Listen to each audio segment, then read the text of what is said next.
नमस्कार, इस समाचार बुलेटिन में आप सभी का स्वागत है। मैं हूं निखिल सिंह और शुरुआत करेंगे हेडलाइंस के साथ। प्रधानमंत्री नरेंद्र मोदी ब्रिटेन की यात्रा संपन्न कर मालदीव के लिए हुए रवाना। भारत और ब्रिटेन के बीच ऐतिहासिक व्यापक आर्थिक और व्यापार समझौते पर हुए हस्ताक्षर। पीएम मोदी ने कहा, समझौता भारत के युवाओं, किसानों, मछुआरों और एमएसएमई क्षेत्र के लिए विशेष लाभकारी। ब्रिटिश पीएम ने कहा, ईयू से अलग होने के बाद आर्थिक रूप से सबसे महत्वपूर्ण समझौता।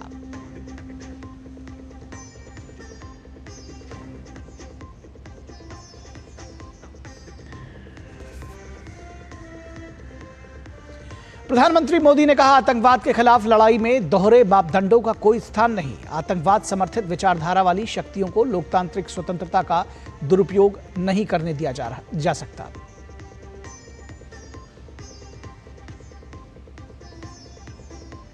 संसद में विपक्ष का हंगामा। मॉनसून सत्र के चौथे दिन भी गतिरोध रहा कायम। लोकसभा स्पीकर ओम बिरला ने विपक्ष के सांसदों को तख्तियां न लेकर आने को लेकर दी नसीहत।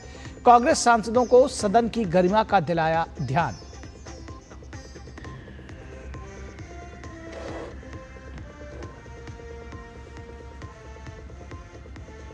केंद्रीय गृह मंत्री अमित शाह ने राष्ट्रीय सहकारिता नीति 2025 का किया अनावरण। कहा, नीति देश में सहकारी आंदोलनों को जन जन तक पहुंचाने का करेगी काम।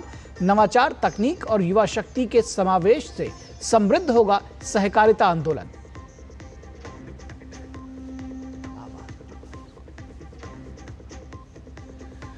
और खूनी टकराव में बदला थाईलैंड और कंबोडिया के बीच सीमा विवाद। कम से कम दर्जन भर लोगों की मौत। कंबोडिया ने दागे रॉकेट और ड्रोन। जवाब में थाईलैंड ने उतारे F-16 लड़ाकू विमान।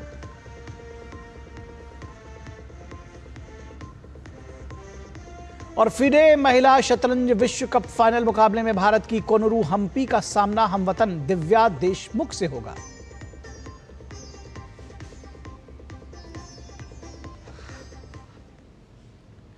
तो खबरों को विस्तार से देखते हैं। शुरुआत करेंगे प्रधानमंत्री नरेंद्र मोदी की ब्रिटेन और मालदीव यात्रा की। प्रधानमंत्री नरेंद्र मोदी ब्रिटेन का सफल दौरा संपन्न करके मालदीव के लिए रवाना हो गए हैं। पीएम की ब्रिटेन यात्रा के दौरान ऐतिहासिक व्यापक आर्थिक एवं व्यापार समझौते पर हस्ताक्षर किए गए। मालदीव में प्रधानमंत्री शीर्ष नेतृत्व के साथ मुलाकात करेंगे। तो ब्रिटेन का सफल दौरा संपन्न कर प्रधानमंत्री मालदीव के लिए रवाना हो चुके हैं।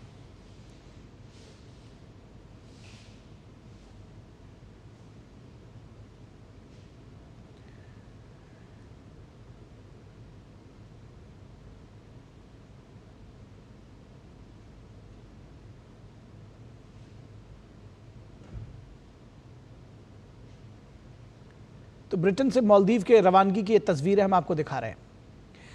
और द्विपक्षीय सहयोग को नई ऊंचाई पर ले जाते हुए भारत और ब्रिटेन ने व्यापक आर्थिक और व्यापार समझौते पर हस्ताक्षर किए। द्विपक्षीय आर्थिक एवं व्यापार सहयोग की दिशा में ये ऐतिहासिक कदम है। समझौते पर हस्ताक्षर प्रधानमंत्री नरेंद्र मोदी की ब्रिटेन यात्रा के दौरान हुए और ब्रिटेन के यूरोपीय संघ से अलग होने के बाद उसका ये सबसे उल्लेखनीय आर्थिक और व्यापार समझौता है।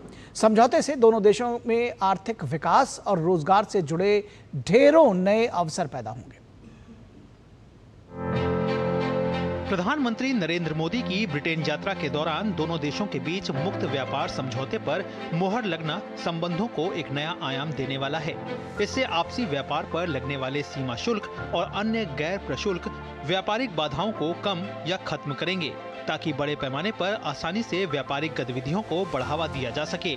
भारत और ब्रिटेन के बीच मुक्त व्यापार समझौते से दोनों देशों के बीच द्विपक्षीय आर्थिक संबंधों को मजबूती मिलेगी।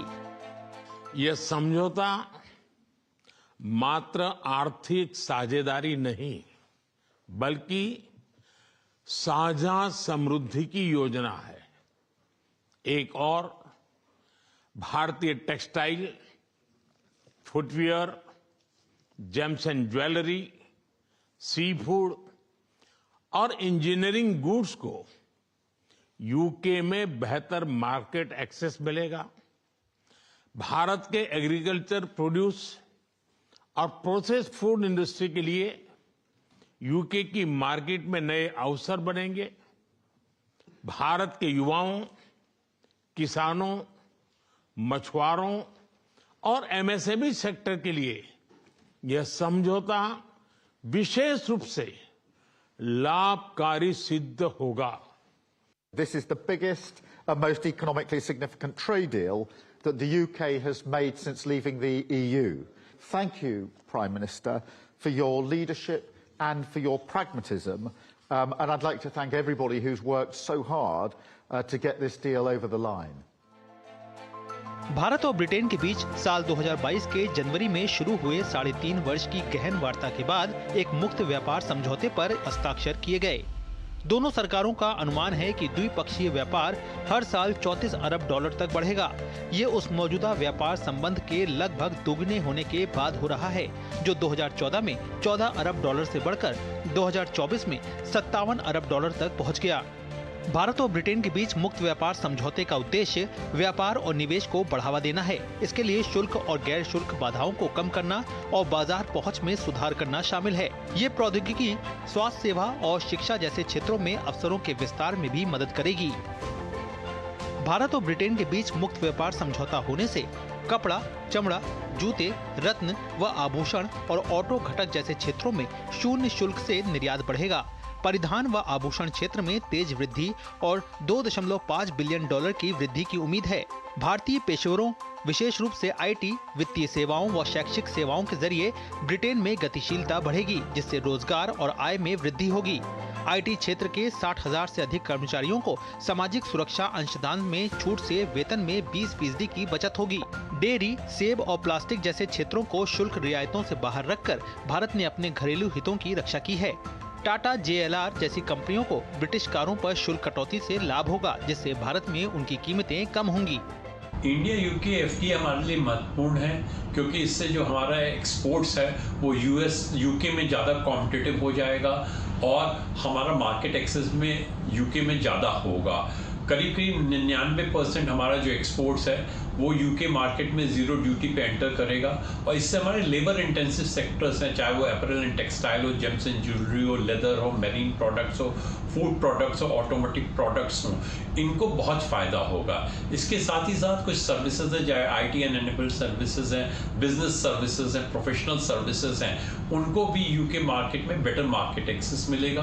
डबल टैक्स अवॉर्डेंस एग्रीमेंट से हमारे जो प्रोफेशनल हैं, जो इंडिया में भी टैक्स देते हैं, यूके में भी टैक्स देते हैं, उनको भी काफ़ी रिलीफ मिलेगी। साथ ही साथ यूके को भी इंडिया में एक मार्केट अपॉर्चुनिटी मिलेगी और यूके प्रोडक्ट भी इंडियन मार्केट में जीरो ड्यूटी पे एंटर करेंगे। ये समझौता दोनों देशों की अर्थव्यवस्थाओं को गति देगा, व्यापार को दोगुना करेगा और निवेश व रोजगार सृजन को बढ़ावा देगा। भारत के लिए ये वैश्विक व्यापार में उसकी स्थिति को मजबूत करता है, जबकि ब्रिटेन के लिए ये ब्रेक्सिट के बाद एक प्रमुख उपलब्धि है। ये समझौता भारत और ब्रिटेन के संबंधों को गहरा करेगा, जो हिंद प्रशांत क्षेत्र में सहयोग के लिए महत्वपूर्ण है। वैश्विक टैरिफ अनिश्चितताओं के बीच ये समझौता स्थिरता व पारस्परिक लाभ का प्रतीक है। Bureau report, TD news. और प्रधानमंत्री नरेंद्र मोदी की ब्रिटेन यात्रा के दूसरे महत्वपूर्ण पहलुओं की बात अगर करें तो प्रधानमंत्री नरेंद्र मोदी और ब्रिटेन के उनके समकक्ष कीर स्टारमर की मुलाकात में व्यापक रणनीतिक साझेदारी की समीक्षा हुई। दोनों नेताओं ने मजबूत द्विपक्षीय रिश्तों की प्रतिबद्धता दोहराई, रणनीतिक साझेदारी को नई गति और ऊर्जा देने के लिए विजन 2035 पर भी सहमति बनी। देखिए क्या कुछ और कहा खास इस दौरे में, ये रिपोर्ट देखिए। प्रधानमंत्री नरेंद्र मोदी और ब्रिटेन के उनके समकक्ष कीर स्टारमर की मुलाकात में दोनों नेताओं ने प्रौद्योगिकी सुरक्षा पहल, रक्षा एवं सुरक्षा, ऊर्जा एवं जलवायु, शिक्षा और लोगों के बीच संबंध जैसे विषयों पर चर्चा की। क्षेत्रीय और वैश्विक मुद्दों पर भी विचारों का आदान प्रदान हुआ। दोनों देश डबल कंट्रीब्यूशन कन्वेंशन पर भी सहमत हुए। इसे दोनों के सर्विस सेक्टर, विशेषकर टेक्नोलॉजी और फाइनेंस के उसको एक नई ऊर्जा मिलेगी। ईज ऑफ डूइंग बिजनेस को गति मिलेगी, कॉस्ट ऑफ डूइंग बिजनेस घटेगा और कॉन्फिडेंस ऑफ डूइंग बिजनेस बढ़ेगा। साथ ही यूके की अर्थव्यवस्था को भारतीय स्किल टैलेंट मिलेगा। पीएम मोदी ने कहा कि इकोनॉमिक ऑफेंडर्स के प्रत्यर्पण पर दोनों देशों की एजेंसियां सहयोग और समन्वय से काम करती रहेंगी। यूक्रेन और पश्चिम एशिया संकट को लेकर दोनों देशों ने जल्द शांति और स्थिरता की बहाली पर जोर दिया। पहलगाम आतंकी हमले की कठोर निंदा के लिए पीएम मोदी ने प्रधानमंत्री स्टारमर का आभार जताया। हम एक मत हैं कि आतंकवाद के खिलाफ लड़ाई में दोहरे मापदंडों का कोई स्थान नहीं है। हम इस बात पर भी सहमत हैं कि एक्सट्रीमिस्ट विचारधारा वाली शक्तियों को डेमोक्रेटिक फ्रीडम का दुरुपयोग नहीं करने दिया जा सकता। Those who misuse democratic freedoms to undermine democracy itself must be held account. दोनों नेताओं ने मजबूत द्विपक्षीय रिश्तों की प्रतिबद्धता दोहराई। रणनीतिक साझेदारी को नई गति और ऊर्जा देने के लिए विजन 2035 पर भी सहमति बनी। I am delighted that we're building on our partnership by launching our India-UK Vision 2035 strategy, pledging to work more closely on areas such as defence, migration, climate, education and health. Britain यात्रा के दौरान PM ने एक प्रदर्शनी का अवलोकन किया। इसमें ब्रिटेन स्थित भारतीय व्यवसाय और ब्रिटेन में भारतीय समुदाय द्वारा संचालित व्यवसायों ने हिस्सा लिया। पीएम ने इंग्लिश प्रीमियर लीग की ट्रॉफी का भी अवलोकन किया। पीएम के साथ उनके ब्रिटेन के समकक्ष कीर स्टारमर भी मौजूद रहे। प्रधानमंत्री ने बकिंघमशायर स्ट्रीट क्रिकेट हब्स के सदस्यों से भी मुलाकात की। आरेंद्र प्रताप सिंह के साथ ब्यूरो रिपोर्ट, डीडी न्यूज। और प्रधानमंत्री नरेंद्र मोदी ने यूनाइटेड किंगडम के महाराजा चार्ल्स तृतीय से मुलाकात की। मुलाकात के दौरान किंग चार्ल्स को एक पौधा भेंट किया गया। वो इसे प्रधानमंत्री नरेंद्र मोदी की पहल एक पेड़ मां के नाम के तहत लगाएंगे। और प्रधानमंत्री नरेंद्र मोदी ने एक पेड़ मां के नाम से यूनाइटेड किंगडम के महाराजा चार्ल्स तृतीय के जुड़ने पर अपनी प्रतिक्रिया देते हुए सोशल मीडिया प्लेटफॉर्म एक्स पर लिखा, महाराजा चार्ल्स तृतीय प्रकृति, पर्यावरण और सतत जीवन के प्रति अत्यंत समर्पित हैं। इसलिए एक पेड़ मां के नाम आंदोलन में उनका शामिल होना अत्यंत उल्लेखनीय है और दुनिया भर के लोगों को प्रेरित करेगा।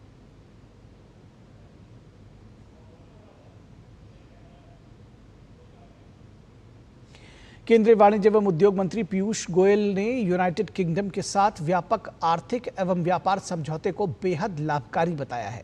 दूरदर्शन न्यूज के साथ विशेष बातचीत में उन्होंने समझौते के लिए पीएम मोदी और पीएम कीर स्टारमर के नेतृत्व की सराहना की। देखिए हमारे संवाददाता से उनकी विशेष बातचीत। भारत और यूके के बीच में बहुप्रतीक्षित एफटीए पर समझौता हो गया और किस तरीके से ये एफटीए भारत और यूके के लिए बड़ा लाभकारी होगा, इस विषय पे बात करने के लिए बहुत ही खास मेहमान इस वक्त हमारे साथ मौजूद हैं। भारत के वाणिज्य और उद्योग मंत्री पीयूष गोयल जी, सर बहुत स्वागत है।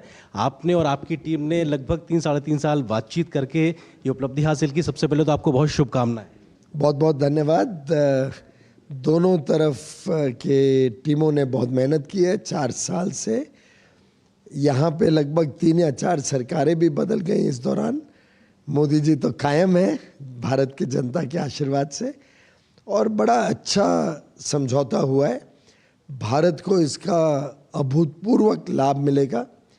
हमारे किसानों के लिए, हमारे छोटे उद्यमियों के लिए, एमएसएमई सेक्टर, स्टार्टअप्स, युवा युवतियों को नए अवसर दिलवाने के लिए ये समझौता व्यापार भी बढ़ाएगा, निवेश भी बढ़ाएगा। हमारे सेवा क्षेत्र, सर्विसेज में भी अपार अवसर पैदा होंगे। तो मैं समझता हूँ ये भारत के विकास यात्रा में एक बहुत ही माइलस्टोन माना जाएगा। सर मोटे तौर पे ये कहा जा रहा है कि रोजगार के नए अवसर होंगे और जो लेबर इंटेंसिव जो इंडस्ट्री है भारत में, उसमें एक बहुत बड़ा बूस्ट देखने को मिलेगा। थोड़ा सा उसको सिंप्लीफाई तरीके से बताएं।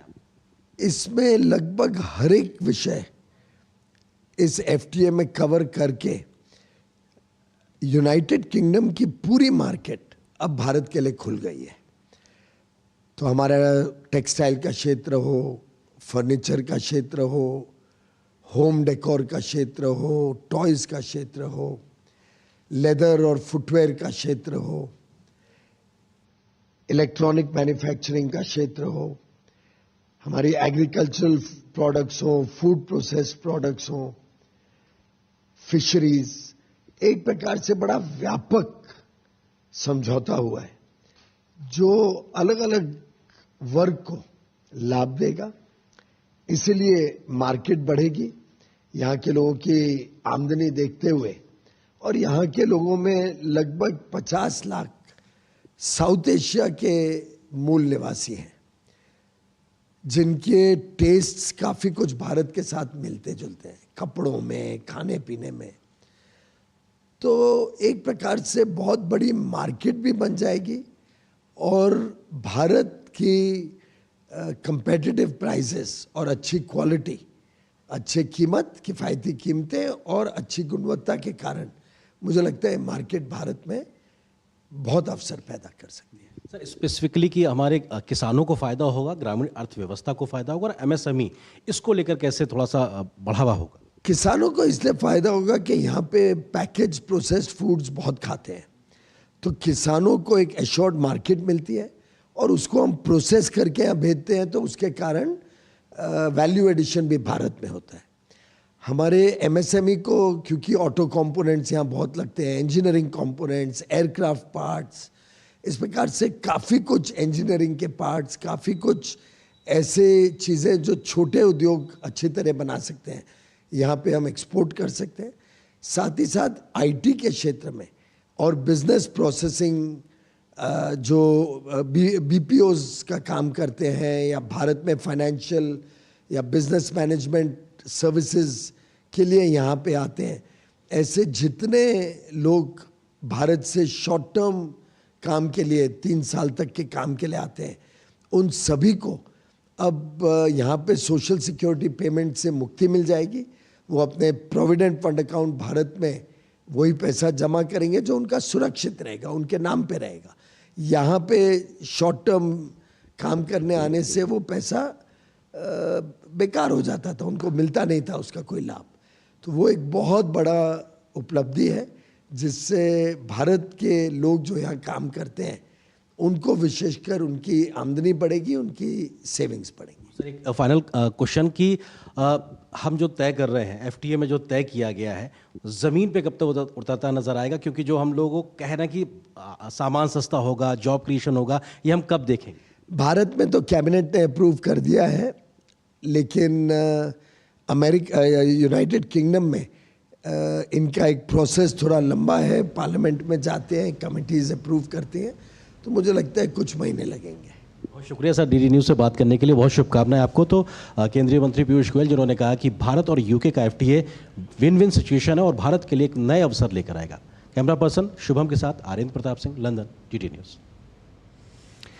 और भारत और मालदीव के बीच संबंधों में एक नया अध्याय जुड़ने जा रहा है। प्रधानमंत्री नरेंद्र मोदी मालदीव की 2 दिवसीय राजकीय यात्रा पर माले पहुंच रहे हैं। ये यात्रा ऐसे समय में हो रही है जब मालदीव अपनी स्वतंत्रता की 60वीं जयंती मना रहा है।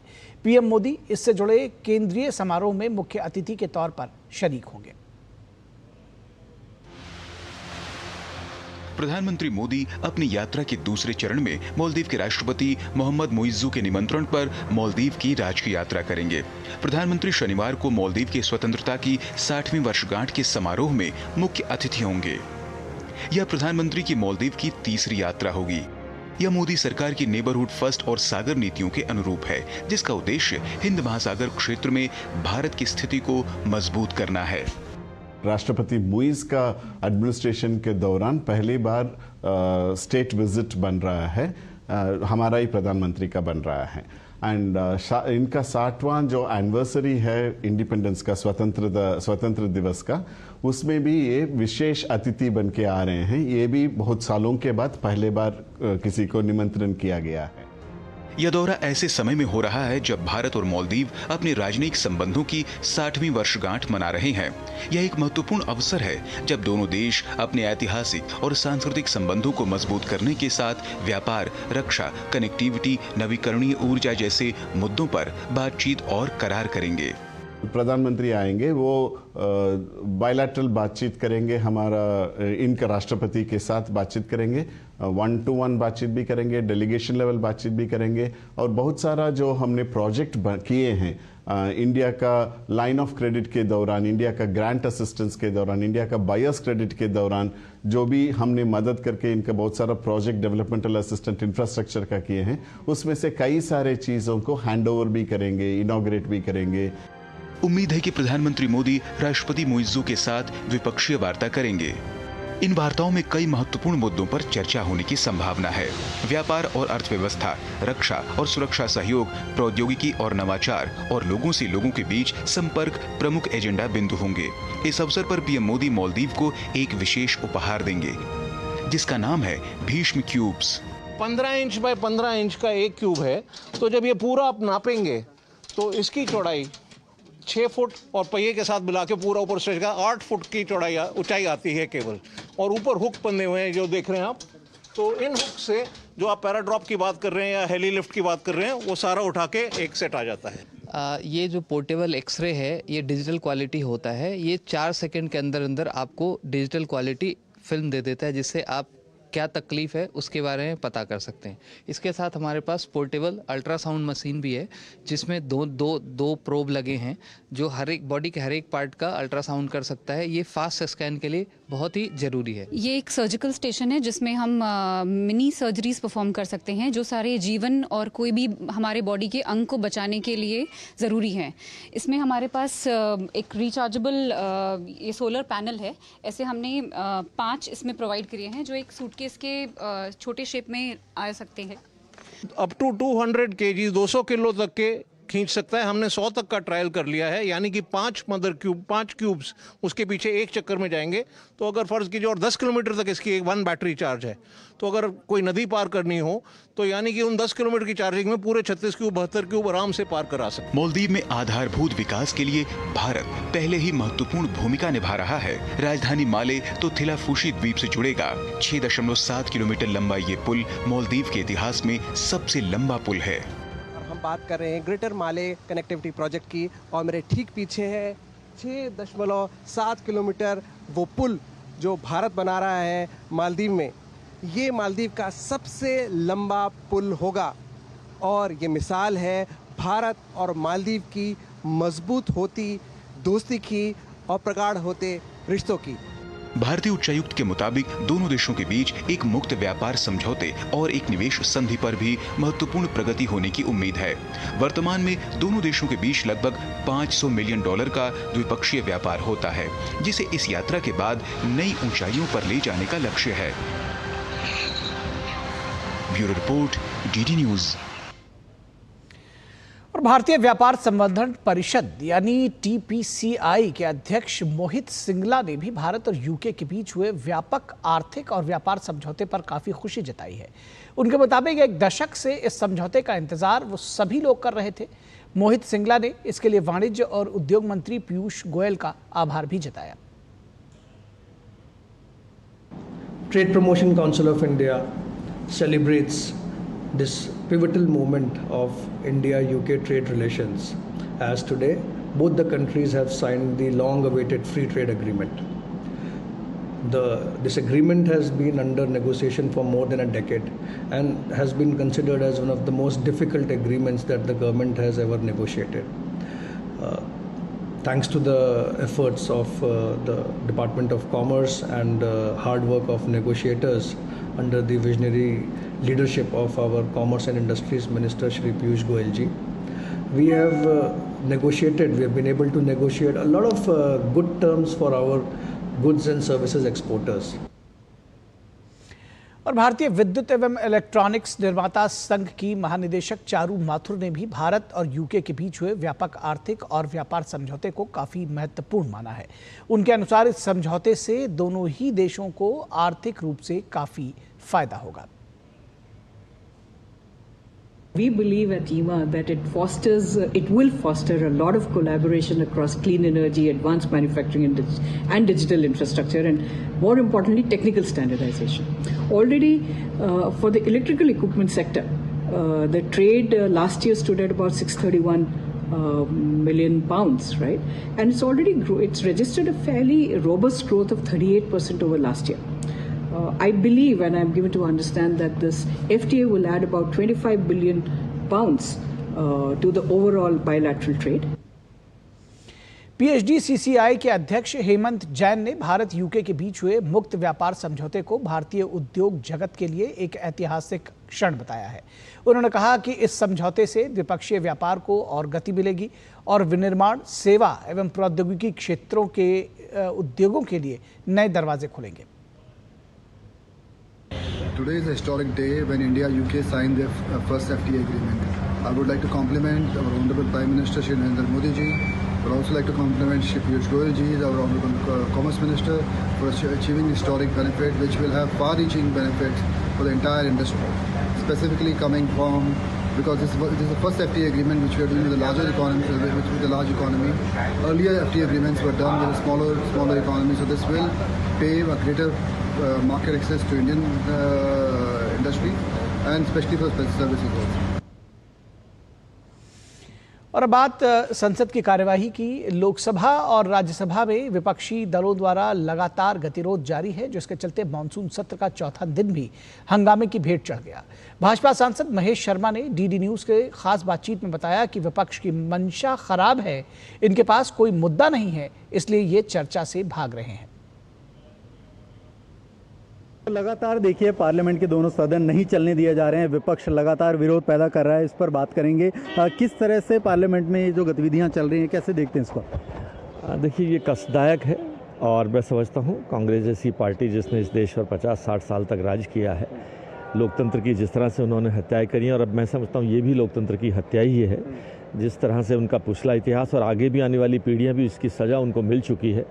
अब जो विषय हो रहा है विपक्ष के द्वारा, जब हमारी सरकार किसी भी विषय पर बहस के लिए तैयार है, चाहे वो ऑपरेशन सिंदूर हो, चाहे कोई और विषय हो, जिस विषय को वो उठा रहे हैं वो चुनाव आयोग का विषय है। चाहे चुनाव आयोग की जिम्मेदारी नहीं है कि किसी रोहिंग्या या और बांग्लादेशी का वोट काटे वोट का, या जिनकी मृत्यु हो चुकी है उनका वोट काटे उनका, और उस पर अगर जिस तरह से व्यवहार विपक्ष का है ये शोभनीय नहीं है। ये कांग्रेस और ये विपक्षी लोग इन चीज़ों को अपनी ताकत मानते थे। आज बांग्लादेश के अंदर, बिहार के अंदर इन लोगों ने अब इस तरह के अपने वोट बना रखे थे जिसके बेस पर ये जीतते थे, तो आज इन्हें ये समझ में आ जाएगा, इसीलिए डरे हुए। अरे अखिलेश जी, जिस तरह से जाकर के बैठ गए अभी एक मस्जिद में 2 दिन पहले, वहाँ पर भी जिस तरह तुष्टीकरण की राजनीति की, धर्म की और तुष्टीकरण की राजनीति करना इस देश के लिए घातक है। ऐसे लोगों को आगाह होना चाहिए कि देश हमारे सबका है, किसी भी तरह की तुष्टीकरण धर्म के आधारित राजनीति का इस देश के अंदर कोई स्थान नहीं। बहुत शुक्रिया हमसे बात करने के लिए। तो साफ तौर पर कहना है कि सदन को चलने देना चाहिए, और जब पार्टी चाहती है कि किसी भी चीज़ के लिए डिबेट हो और उसके लिए तैयार है, तो विपक्ष कहीं ना कहीं दोहरी राजनीति कर रहा है। करुणानिल के साथ मुकेश शुक्ला, डीडी न्यूज़ दिल्ली। और लोकसभा और राज्यसभा में विपक्षी दलों द्वारा लगातार गतिरोध जारी है, जिसके चलते संसद का मॉनसून सत्र हंगामे की भेंट चढ़ रहा है। भाजपा सांसद दिनेश शर्मा ने डीडी न्यूज से खास बातचीत में बताया कि यह विपक्ष की हताशा और नकारात्मक रवैये का प्रतीक है। दिनेश शर्मा ने कहा कि उनके पास कोई मुद्दा नहीं है, इसलिए ये चर्चा से भाग रहे हैं। लगातार देखिए जिस तरह से पार्लियामेंट चलने नहीं दी जा रही है। दिनेश शर्मा जी हमारे साथ मौजूद हैं। सर, ये बार बार पार्लियामेंट में गतिरोध पैदा करना है, इसको चलने नहीं देना, लोकतंत्र को हाईजैक करना चाहते हैं। ये नकारात्मक विपक्ष है, हल्ला मचाओ, शोर मचाओ और भाग जाओ। ये रोज के रोज यही तय करके आते हैं। ये संसद में चर्चा करके सरकार, अगर कोई बात है तो सरकार को कटघरे में खड़ा करो ना। आपकी हैसियत नहीं है, आपके पास मुद्दा नहीं है, आपके पास भ्रष्टाचार का मुद्दा नहीं, आपके पास जो है वो विकास का मुद्दा नहीं है, आपके पास किसी बात के लिए बल नहीं है जिसको आप वहाँ पर रख सको। और ये इस प्रकार का नकारात्मक रवैया मैं समझता हूँ लोकतंत्र में पहले कभी देखने को नहीं मिला। जिस तरह से बार बार विपक्ष जो है, चाहे अखिलेश हो चाहे राहुल गांधी हो, हमलावर हो रहे हैं, क्यों नहीं आ रहे हैं वो मंच पे और बात करने की कोशिश कर रहे हैं? ये हमला क्या करेंगे? ये तो खुद ही घायल हैं हार से, जनता के द्वारा नकारे जाने के बाद। तो अब ये किसी को घायल नहीं कर सकते। मैं समझता हूँ ये मानसिक रूप में, ये संवैधानिक रूप में ये स्वयं में घायल है। ये लग रहा है कि बिहार में एसआईआर को लेकर के जो विरोध कर रहे हैं, डर रहे हैं कि वहाँ पर इनके लिए परिणाम इनके फेवर में नहीं हो, इसलिए विरोध कर रहे हैं। पहले से ये पलायनवादी लोग हैं, ये घबराए हुए भी हैं और प्रत्याशित हार में इनको पता है कि डबल डिजिट नहीं आने वाली। बिल्कुल, बहुत शुक्रिया हमसे बात करने के लिए। तो जिस तरह से साफ तौर पर दिनेश शर्मा जी का कहना है कि ये लोग पहले से ही डरे हुए हैं बिहार इलेक्शन को लेकर के और बार बार SIR का विरोध करके पार्लियामेंट में हंगामा कर रहे हैं। कैमरा अनिल के साथ में मुकेश शुक्ला, DD न्यूज़ दिल्ली। और राज्यसभा सांसद उज्जवल निकम ने शपथ लेने के बाद पहले दिन कहा कि जब तक वो कानून की अदालत में लड़ते थे, अब वो संविधान बरकरार रखने के लिए लोगों के मुद्दों को लोकतंत्र के मंदिर में रखेंगे। संसद भवन परिसर में DD संवाददाता अमरेंद्र गुप्ता के साथ विशेष बातचीत में उज्जवल निकम ने कहा कि आने वाले समय में वो जनता से जुड़े मुद्दों को उच्च सदन में आवाज देंगे। निर्वाचित सांसद उज्जवल निकम साहब हमारे साथ हैं। सर, आज आपने शपथ ली है और आज आपका पहला दिन कैसे देख रहे हैं? आज जो मैंने सौगंध ली है वो ईश्वर निष्ठा, ईश्वर साक्षर है मराठी में शपथ ली है। और मैंने मेरी शपथ में कहा है कि जो कानून से जो राज्य प्रस्तापित हुआ है उस संविधान के प्रति हमारी निष्ठा रहेगी और जो जिम्मेदारी इससे मैं राष्ट्रपति महोदया का रिप्रेजेंटेटिव करके ले जा रहा हूँ उसे बहुत अच्छी तरह से खूबी तरह से निभाऊंगा। ऐसा मैंने सभी सम्मानीय सदस्य के सामने शपथ ली और सबको विश्वास दिया। सर, आपके काम को पूरी दुनिया ने देखा जब आपने कसाब का पूरा केस लड़ा और देश के सामने रखा। आज एक बड़ा फैसला और आता है जब मुंबई हमले को लेके सुप्रीम कोर्ट ने हाई कोर्ट से जो रिहा हुए थे उनको फिर से केस चलाने के लिए दे दिया। सर, इसको कैसे? महाराष्ट्र सरकार ने उसके बारे में अपील दर्ज किया है और सुप्रीम कोर्ट ने जो मुंबई हाई कोर्ट के जो डिसीजन था उसको रोक लगा दी है। देखिए, ये बड़ी चौंकाने वाली बात है कि जो सेशन कोर्ट 5 अभियुक्तों को फांसी की सज़ा देता है और 7 अभियुक्तों को आजीवन कारावास की सज़ा पे उस पूरे सबूत हाई कोर्ट में नाकाम होते हैं। हाई कोर्ट ने अपने जजमेंट में उसकी कारण मीमांसा किया है। मैंने पूरी तरह से वो जजमेंट पढ़ा नहीं है, लेकिन आज वो ट्रायल मैंने भी नहीं चलाई थी, लेकिन सुप्रीम कोर्ट ने उस फैसले को रोक लगा दी है और मुझे लगता है कि जल्द से जल्द इसके फैसला भी सुप्रीम कोर्ट करेंगे।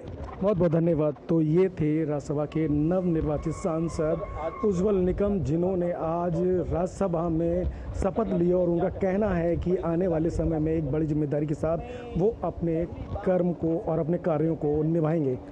संसद भवन परिसर से कैमरामैन आशीष शर्मा के साथ अमरेंद्र गुप्ता, DD न्यूज़ दिल्ली। और ऑपरेशन सिंदूर पर राज्यसभा में विदेश मंत्रालय ने संसद में पूछे गए एक सवाल के लिखित जवाब में बताया कि ऑपरेशन सिंदूर पाकिस्तान प्रायोजित आतंकवादियों द्वारा किए गए एक बर्बर सीमा पार आतंकी हमले का जवाब देने के लिए शुरू किया गया था। विदेश मंत्रालय ने कहा कि इसका उद्देश्य आतंकवादी ढांचे को ध्वस्त करना था। मंत्रालय ने बताया कि भारत की कार्रवाई केंद्रित और नपी तुली थी। हालांकि पाकिस्तान ने कुछ सैन्य सुविधाओं के अलावा भारतीय नागरिक क्षेत्रों को भी निशाना बनाने का प्रयास किया। पाकिस्तान की इस उकसावे वाली और बढ़ावा देने वाली कार्रवाइयों का भारतीय सशस्त्र बलों ने कड़ा और निर्णायक जवाब दिया, जिससे पाकिस्तानी सेना को काफी नुकसान हुआ। इसके बाद 10 मई 2025 को पाकिस्तान के सैन्य अभियान महानिदेशक ने अपने भारतीय समकक्ष से संपर्क किया। और लोकसभा में एक लिखित उत्तर में नागरिक उड्डयन राज्य मंत्री मुरलीधर मोहो ने बताया कि भारतीय विमानन कंपनियों के बेड़े में 33 बोइंग 787 ड्रीमलाइनर विमान हैं। इनमें से 31 परिचालन विमानों का निरीक्षण किया गया है, जिनमें से 8 विमानों में मामूली खामियां पाई गई हैं। उन्होंने कहा कि इन विमानों को सुधार के बाद परिचालन के लिए भेजा गया है। मंत्री ने कहा कि शेष 2 विमान निर्धारित रखरखाव के अधीन हैं। मुरलीधर मोहो ने यह भी बताया कि विमान दुर्घटना जांच ब्यूरो के महानिदेशक द्वारा जांच के आदेश दिए गए हैं, ताकि पिछले महीने अहमदाबाद में एयर इंडिया की उड़ान संख्या AI-171 के दुर्घटनाग्रस्त होने के संभावित कारणों का पता लगाया जा सके। उन्होंने कहा कि इसके लिए हर पहलू की जांच की जा रही है। वहीं VT-ANB विमान के उड़ान रिकॉर्डर विदेश नहीं भेजे गए हैं।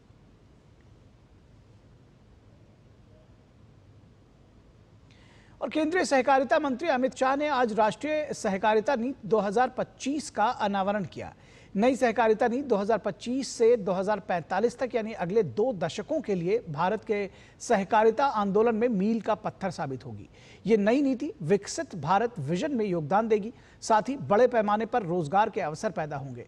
नई सहकारिता नीति 2025 का उद्देश्य सहकारिता क्षेत्र को पुनर्जीवित करने और आधुनिक बनाने के साथ साथ जमीनी स्तर पर एक रोड मैप बनाकर सहकार से समृद्धि के विजन को साकार करना है। नई नीति वर्तमान आर्थिक परिदृश्य में सहकारी समितियों को जीवंत बनाएगी और विकसित भारत 2047 के विजन में योगदान देगी। मोदी सरकार में नया सहकारिता मंत्रालय बनने के बाद अब नई सहकारिता नीति 2025 का अनावरण केंद्रीय गृह एवं सहकारिता मंत्री अमित शाह ने किया। नई सहकारिता नीति 2025-45 तक आगामी 2 दशकों के लिए भारत के सहकारी आंदोलन को मजबूती के साथ आगे बढ़ाएगी।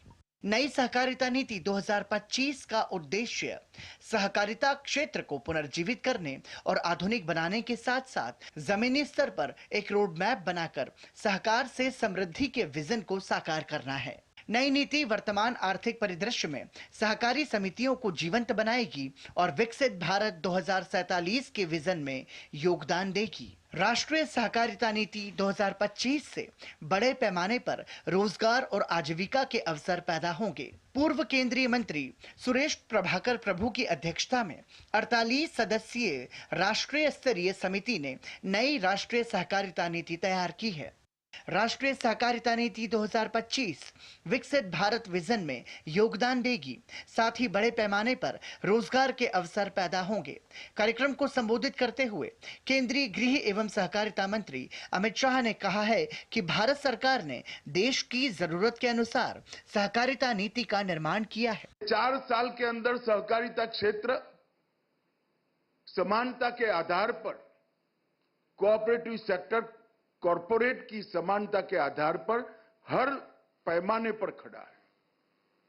और जब मैं कहता हूं कि समानता के आधार पर खड़ा है, तब प्रायोरिटी की दृष्टि से, टैक्सेशन की दृष्टि से और विकास के लिए उपलब्ध फंड की दृष्टि से, सभी दृष्टि से कोऑपरेटिव सेक्टर कॉरपोरेट के साथ समानता के आधार पर।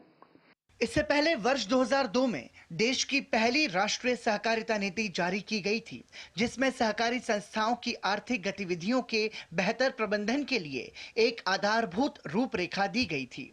पिछले 20 वर्षों में वैश्वीकरण और तकनीकी प्रगति के कारण समाज, देश और विश्व में कई बड़े परिवर्तन हुए हैं। इन परिवर्तनों को ध्यान में रखते हुए नई नीति बनाना आवश्यक हो गया था, ताकि सहकारी संस्थाओं को वर्तमान आर्थिक परिदृश्य में अधिक सक्रिय और उपयोगी बनाया जा सके और विकसित भारत 2047 के लक्ष्य को हासिल करने में सहकारिता क्षेत्र की भूमिका मजबूत हो सके। केंद्रीय सहकारिता मंत्री अमित शाह ने कहा कि गांव, गरीब, कृषि, महिलाएं, दलित, आदिवासी को ध्यान में रखते हुए नई सहकारिता नीति बनाई गई है। उन्होंने कहा कि इस नीति का विजन 2047 में विकसित भारत बनाना है। कोऑपरेटिव नीति बनाते वक्त बहुत ध्यान रखा गया है कि नीति का केंद्र बिंदु वो व्यक्ति होगा। 130 करोड़ लोग होंगे, वो गांव होगा, हमारा एग्रीकल्चर होगा, गांव की महिला होगी, दलित होगा, आदिवासी होगा। और इसी को दृष्टिगत रखकर इन नीति का निर्माण किया गया है।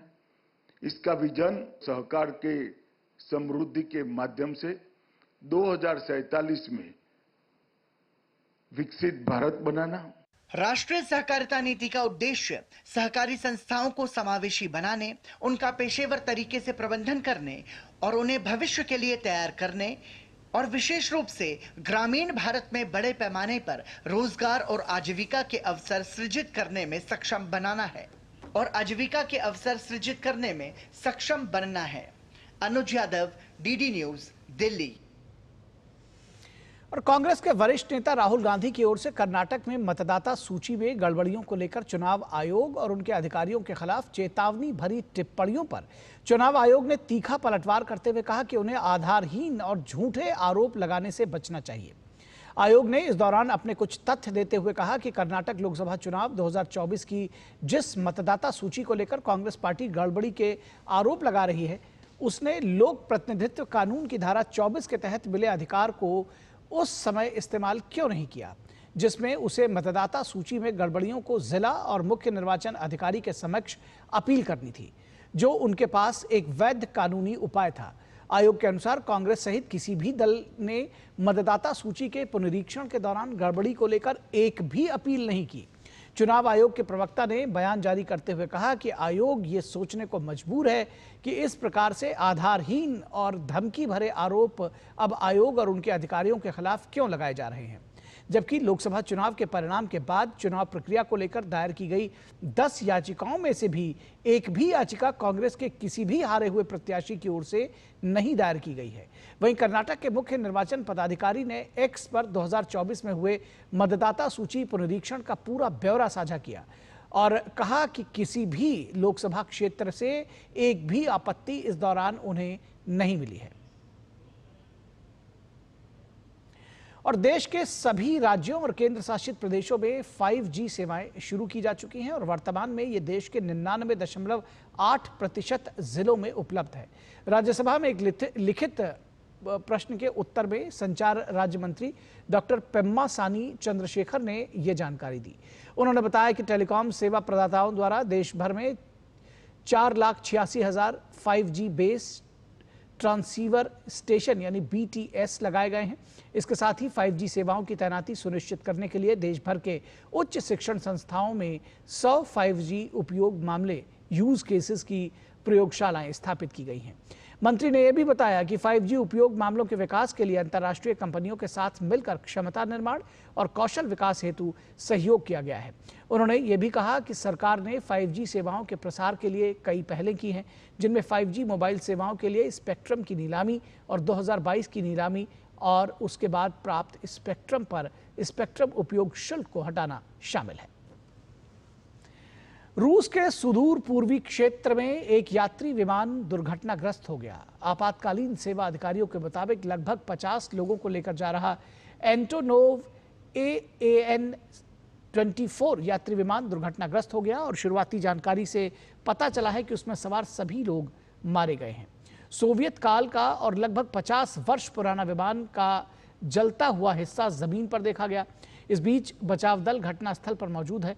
खराब दृश्यता, न्यूनतम तापमान और पहाड़ी जंगली इलाकों के कारण बचाव कार्यों में दिक्कत आ रही है। विमान अमूर क्षेत्र के टाइंडा कस्बे की ओर बढ़ रहा था, तभी वो राडार से लापता हो गया। ये क्षेत्र की सीमा चीन से लगती है। विमान का मलबा टाइंडा से लगभग 15 किलोमीटर दूर एक दुर्गम वन क्षेत्र में पाया गया। विमान जिसके टेल नंबर से पता चलता है कि यह 1976 में बना था, साइबेरिया स्थित अंगारा नामक एयरलाइन द्वारा संचालित किया जा रहा था। विमान ब्लॉगोवेंचेस्क शहर से टिंडा जा रहा था।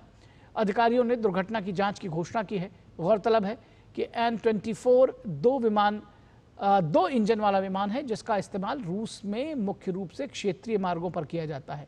इनमें से ज्यादातर विमान दशकों पुराने हैं।